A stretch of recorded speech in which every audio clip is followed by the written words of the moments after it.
Tonight we're actually going to be talking about ceremony music. So firstly, I'm Martina, and this is the amazing Sarah Keating, who's agreed to join me. My Instagram is Sarah Keating Vocalist. So just at Sarah Keating Vocalist. Sarah, do you want to just give a little snapshot of who you are and a little bit about your background? Sure. Yeah, I'll do my best. So I am a classically soprano trained singer. I say that right? You said that right. Thank you.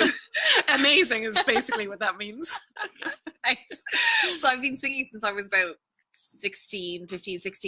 I did my undergraduate in UL, which was the BA in voice and dance, and basically majored in singing there again. So it was music and performance.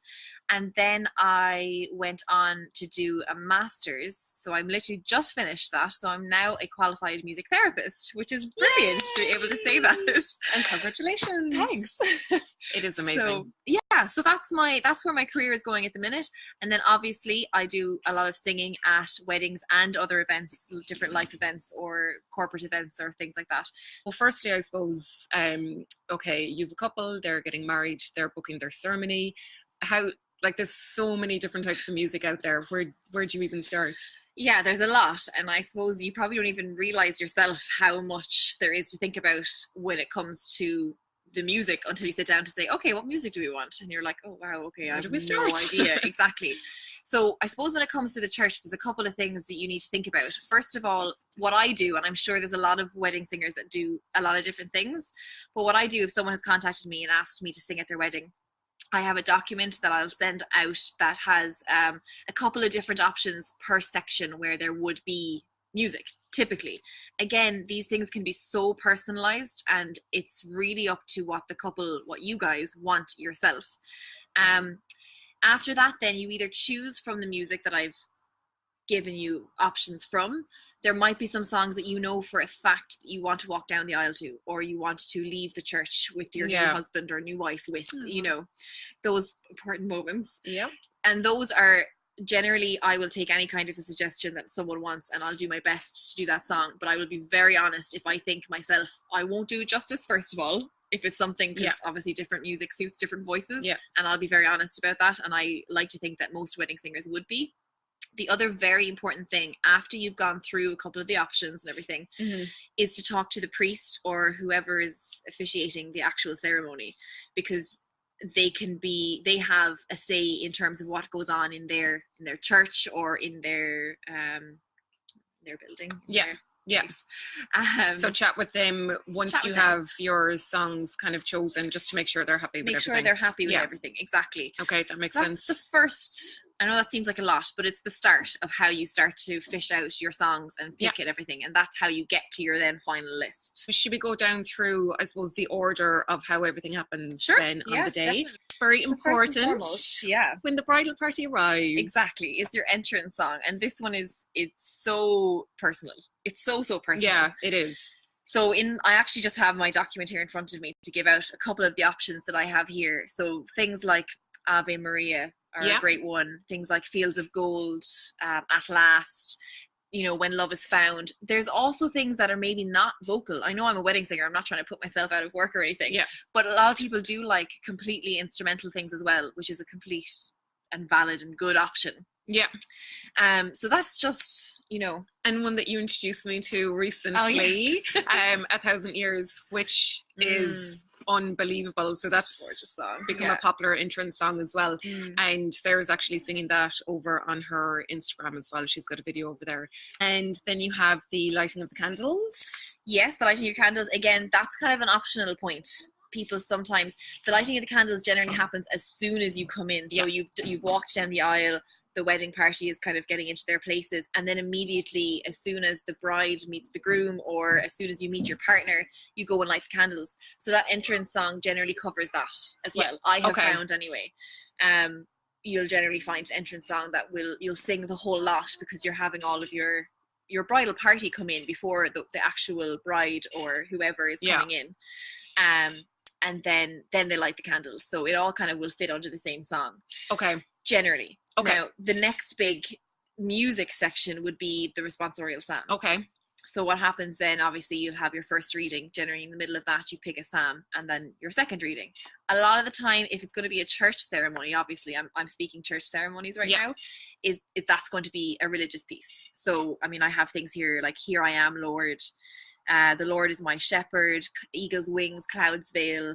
Oh, I love those. Yeah, there's some really nice ones there. Now you might not know them all off the top of your head, and I'm not expecting you to know them either, but I'm just throwing out options here. Yeah. And like I said, a good few people who I've done weddings for have come back to me and said, actually, I want this song, and I hadn't even thought of it. But it's how I learn too. Yeah, absolutely. So as Sarah was saying at the start, if you do have, a song that mightn't be on Sarah's list, just let her know as well. Yeah, exactly. So that's the response. Then we have the next part, would be the gospel. So generally that would just be a short snippet of someone singing hallelujah, hallelujah, hallelujah. And there's so many variations of that. To be honest, I don't think that's even the one I sang at the previous wedding I sang it. Yeah. But there are so many variations, and some people really care about what variation, some people don't. Again, music is such an individual thing. Yeah. It can be so important to so many people for so many different reasons in so many different ways. So that's your very short snippet. Okay. Of that. The next after that is the lighting of the marriage candle. You can pick something like, normally it can be an instrumental piece or it can be a short song again, but it will have to be something very short. Very short. And it comes in kind of it's similar to the offertory actually in terms of music choice. It has to be something short because it's literally a case of going up, doing that one piece and sitting back down again. And generally you don't want to be waiting for a song to end. So we have the offertory as well. A lot of these songs can be similar then to the songs that I have put, we'll say, in the entrance as a choice, but you didn't use for your entrance piece or something like that. What I have written down here at the moment is things like Amazing Grace, Down by the River to Pray. And, I do a verse, one verse of it, because that's all it would take. It's not going to take very long for the offertory to be given and for everyone to sit back down again. The next thing that's actually the longest musical part, we'll say, will be the communion. So it depends really on how many people you have at your wedding, how many people are in the church. But generally, by the time everything gets set up and everyone goes up to take the communion and come back down and sit down, 2 songs is typically what people will choose. And what I would do as a wedding singer, and what I've done with Poi, who was the accompanist, the pianist, we would kind of watch what's going on. And if we felt that we're only into the first verse of the second song, we might cut it short, basically, if everyone has sat down.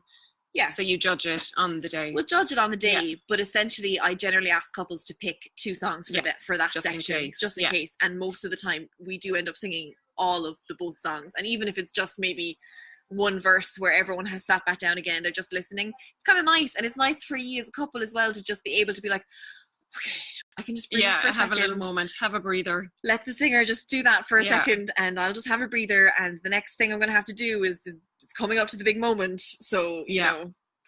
So sign a piece as well, pick a song for that. And again, that's kind of, there isn't any set songs for that. That's not just really something short again. Not really. Actually, I think Ave Maria was the one I did at the last wedding for that. Again, not all of it, because it's just the signing.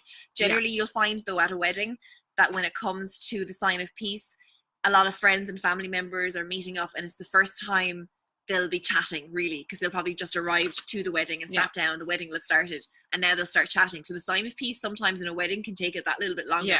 So everyone starts getting a little louder and chattier and congratulating and exactly. That happens then too. So then we have the signing of the very important documents. So the moment it's official. And that's when a lot of photographs are taken as well, actually. Yes, exactly. So that's a great moment to have a nice big piece of music that you enjoy. Not that you wouldn't enjoy all the rest, but something that you love and you want to have on. It really is a background piece. Because you're signing the register. I mean, at the moment, that's all you're thinking about, is the fact that you're signing the dotted line and you're now officially married, and it's brilliant and amazing. So it's kind of background music, but again, you do want it to go on for while you're taking the photos, so that there isn't a moment of everyone just sitting and waiting and for that to be done. But again, there's no stress in that. Generally, the signing won't take all that long, so a song will cover all of that, and you'll have beautiful music in the background as you can celebrate a little bit. Take those first photos as married couple. Yeah. And then my favorite is the very last piece, and probably the most memorable for me actually. Somebody had "Oh Happy Days." Oh, lovely. So it was actually a party for the recessional, for the walking out. Yeah, as the that's really nice. Yeah. So that, like, my recommendation there would be pick something upbeat. Pick some, because it is actually literally the happiest moment. Exactly. And it's the start of the party. It's the start of the party. Whatever comes out next. So do you have any other recommendations for that? Do you know what? That is a really personal one. It's kind of hard. I have a couple here, but you know, At Last is quite a lovely one. I recently went to a wedding where they did the prayer. Do you know the prayer? Yeah. Which is beautiful. Now, it's not all that upbeat, but it's quite a powerful song in terms of the voice, and the accompaniment is huge in that. So it's something memorable and powerful. And again, something like that entrance song and that exit song, I think, is the one that you'll remember the most as you walk down or up the aisle. And the rest is probably going to go so fast. Exactly. Yeah. And it does. It goes so quickly. Yeah. I mean, you're talking in total at about 7 songs at most. Yeah. You know, it's really, it seems overwhelming. But once you actually just sit down and have a think about it, pick the ones you like, the ones that are okay with the priest or whoever is officiating it as well, then you're good to go. Then any do's or don'ts when you're choosing your ceremony music? Like, we've gone through a lot of it already, but any extras that you can kind of think about? To be honest, the main one I can think of is to make sure that you're checking with the priest if it's a church music, or like I said, if there's someone officiating it. Even if it isn't a church ceremony, I know you can definitely be a little bit more out there, a little bit more flexible in terms of your music. But at the same time, I think it's just always a good idea to just check in with the person who is running it for you, and just saying, what do you guys think? Is this okay? Is there anything you would prefer we didn't do or did do? It's kind of more a courtesy call really than anything else. Yeah. So that's a big thing. And I know we said it already, but make sure you do it again. If anyone has any questions as well, just pop them in the comments box and we can go through them.